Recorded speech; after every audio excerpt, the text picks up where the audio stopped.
और चक्र चलाने के पहले लक्ष्मण ने तो कई बार कहा था, और कई बार राम ने दूत भेजे थे कि हमें सिर्फ अपनी सीता दे दो, हमें कुछ और नहीं चाहिए, हम युद्ध करना नहीं चाहते, हम नहीं चाहते हैं कि इतनी महाप्रलय हो, इतने जीवों का संहार हो, लेकिन मुझे सीता दे दो और मुझे कुछ नहीं चाहिए।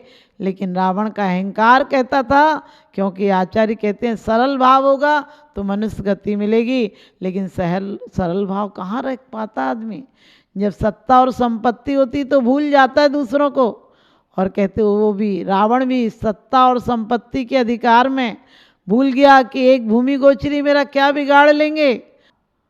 जब मंदोदरी ने समझाया था कि दे क्यों नहीं देते, वो बार बार तो कहते हैं कि मुझे मेरी सीता दे दो, आपको लगता है यदि आपका अपमान होगा, आपको नीचा देखना पड़ेगा, तो मैं जाकर चुपचाप से उस सीता को वापस कराती हूँ। और जब सीता किसी प्रकार से नहीं मानी, आपको पता होगा रावण ने पहले साम दाम दंड वेद प्रेम सब तरह से समझाया, जब सीता नहीं मानी और उसने बहुरूपणी विद्या सिद्ध कर ली, तब अहंकार में बोला था सीता से कि सीता अब कितने दिन राम का नाम लेगी, रावण के द्वारा आज शाम को राम को मरा हुआ सुनेगी।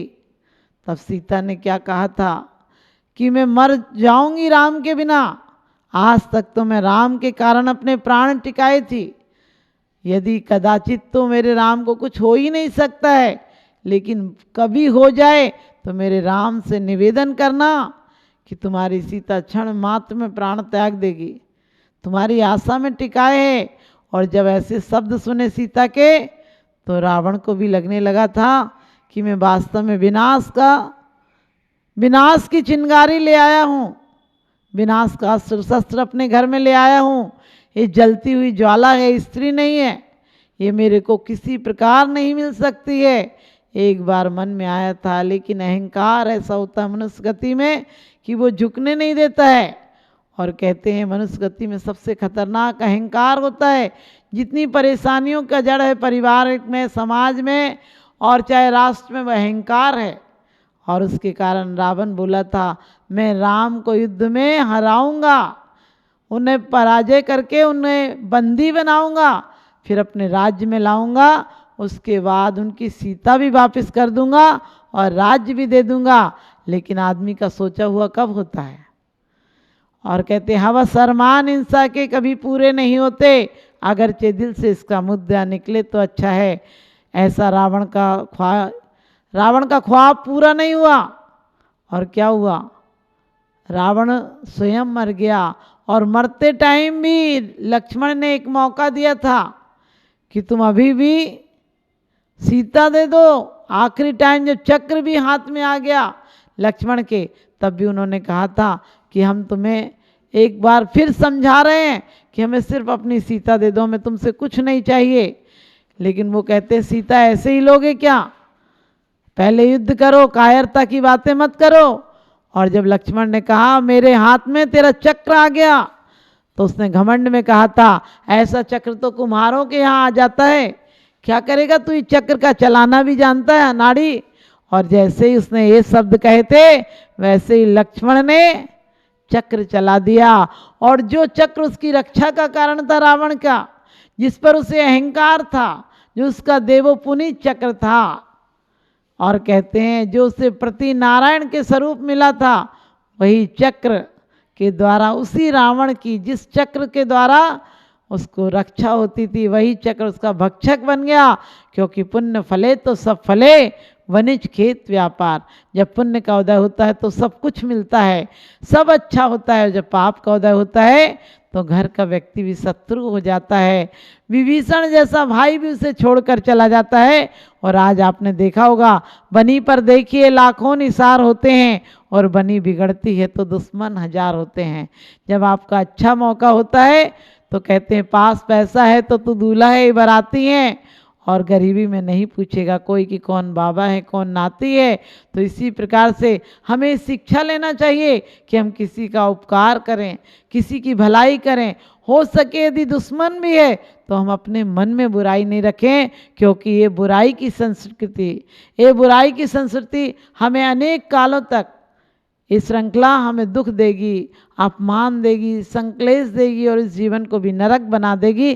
तो अपने जीवन को स्वर्ग बनाना चाहते हैं तो उपकार बांटे, किसी के साथ भी हम गलत नहीं करें, कोई लाभ के चक्कर में किसी का हित नहीं करें, किसी को बुरी रास्ता नहीं बताएं और झूठ, चोरी, कुशील, परिग्रह इनकी कभी भी न स्वयं करें, न करने वालों को प्रोत्साहित करें, ना अनुमोदना करें किसी की, क्योंकि ये छोटे छोटे कृत्य एक दिन महापाप बन जाते हैं और हंसते हंसते हुए पाप बांध लेते हैं।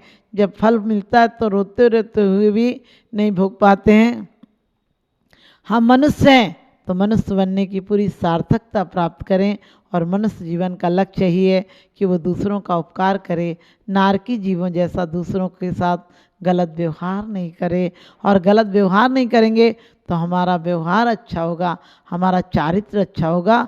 और चारित्र जब ही अच्छा हो सकता है जब हमारा नज़रिया अच्छा हो। हमारा नज़रिया हमेशा मनुष्य है तो मनुष्यता का काम करें।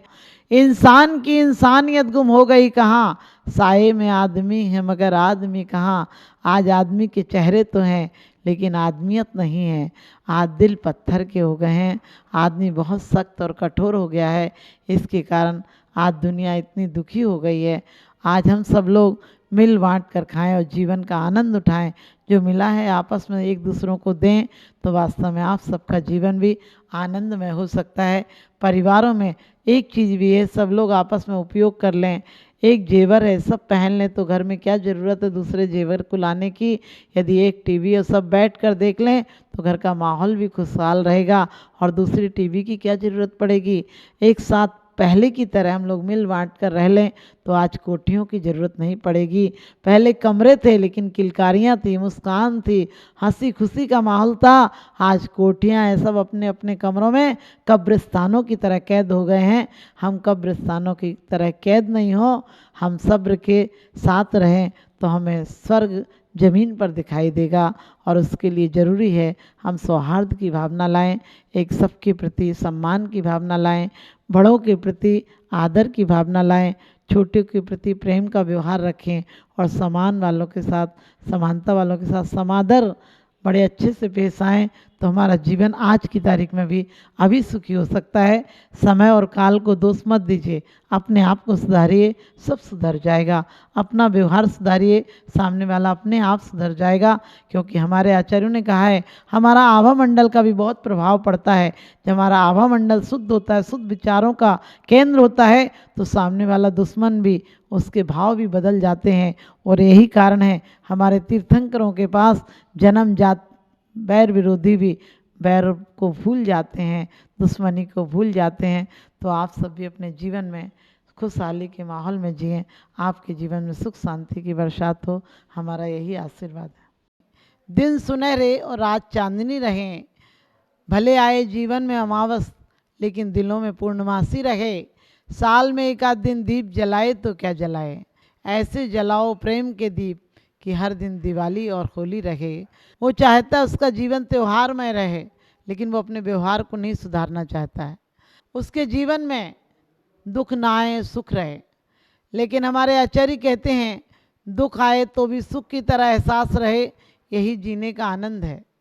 हम जीना नहीं जानते हैं और दूसरों को दोष देते हैं। हम अपनी धारणाओं से, अपने विचारों से, अपनी सोच से पतन की तरफ चले जाते हैं। हम रोज़ खाइयाँ निर्मित करते हैं दूसरों के लिए और उसमें स्वयं गिर जाते हैं। हम दूसरों के लिए गड्ढा खोदते हैं और उसमें पहले हम गिरते हैं। हम अपने भावों को गिराते हैं, उसके बाद कहीं जाकर दूसरा गिरे और नहीं गिरे। हमने किसी को गालियाँ दी, हमने किसी की बुराई की, हमने किसी की निंदा की, क्या पता उसे वो स्वीकार करे या ना करे, लेकिन हम बुराई में चले जाते हैं। इसलिए हमें चाहिए कि हम जीवन में अंधेरे पक्ष को नहीं देखें, हम जीवन में अंधेरे को भी उजाले में बदलने की कोशिश करें। हम जहर को भी अमृत में बदलने की कोशिश करें। हम कोरे पाँवों के नहीं, हम तो राहों के पुजारी हैं।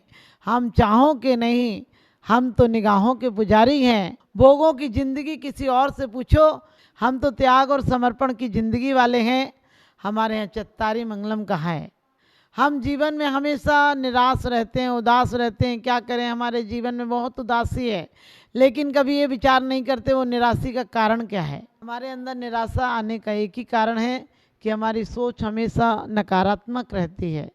हम हमेशा भय से, हमारे आचार्यों ने कहा है, भय नहीं करना, निंदा नहीं करना, चुगली नहीं करना, निराश मत रहना, और हम इन सब अवगुणों को अपने अंदर भर लेते हैं और इसके कारण धीरे धीरे हमारा जीवन ऐसा हो जाता है कि हमारे को आशा की एक किरण भी नहीं दिखती है। अमावस का अंधेरा था और कहते हैं अंधेरे ने कहा कि कोई मेरी टक्कर कर सकता है क्या? अंधेरे की टक्कर कौन करेगा? अंधेरा ना धक्का देकर भगाया जा सकता है, ना अंधेरे को माला जपने से अंधेरा भग सकता है। सब चुप रह गए, प्रकृति चुप रह गई, लेकिन एक छोटे से दीपक ने कहा कि मैं तुम्हारा सामना करूंगी। मैं छोटी सी एक दीपक की बाती हूँ, लेकिन मैं तुम्हारा सामना करके तुम्हें हरा दूंगी। व्यक्ति ने कहा तुम कैसे हराओगी भला? इतना पूरे लोक में अंधकार छाया हुआ है, अमावस की रात है, तुम इसे कैसे हराओगी? और हराने से भी तुम छोटी सी बाती हो, दीपक की एक बाती हो, तुम क्या कर लोगी? उस बाती ने कहा मैं करूंगी या नहीं करूंगी, लेकिन तुम्हें अपने लक्ष्य तक पहुंचा दूंगी, क्योंकि मैं बाती भले छोटी हूं। उसने कहा अरे तुम्हारे द्वारा तो सिर्फ 4 कदम देखा जा सकता है, मैं इतनी बड़ी मंजिल कैसे पार करूंगा? मुझे हजारों किलोमीटर जाना है, तुम छोटी सी बाती मेरा साथ क्या दे पाओगी? उस बाती ने कहा कि भले मैं छोटी बाती हूँ, मैं 4 कदम ही दिखाऊंगी, लेकिन 4 कदम तुम बढ़ाओगे तो मैं और आगे 4 कदम तुम्हें दिखा दूंगी। मैं तुम्हें और 4 कदम बढ़ा दूंगी, सिर्फ तुम बढ़ने का हौसला रखो, सिर्फ तुम मन में रखो, तुम्हें गंतव्य तक पहुंचा दूंगी। एक दिन बाती और माचिस की तिल्ली में बहस हुई, तो बाती कहने लगी, बाती बोली तिल्ली से, मुझे जलाने की चाहत में पहले मरना तुझे पड़ा, मैं जल करके हुई प्रकाशित, लेकिन बुझना तुझे पड़ा।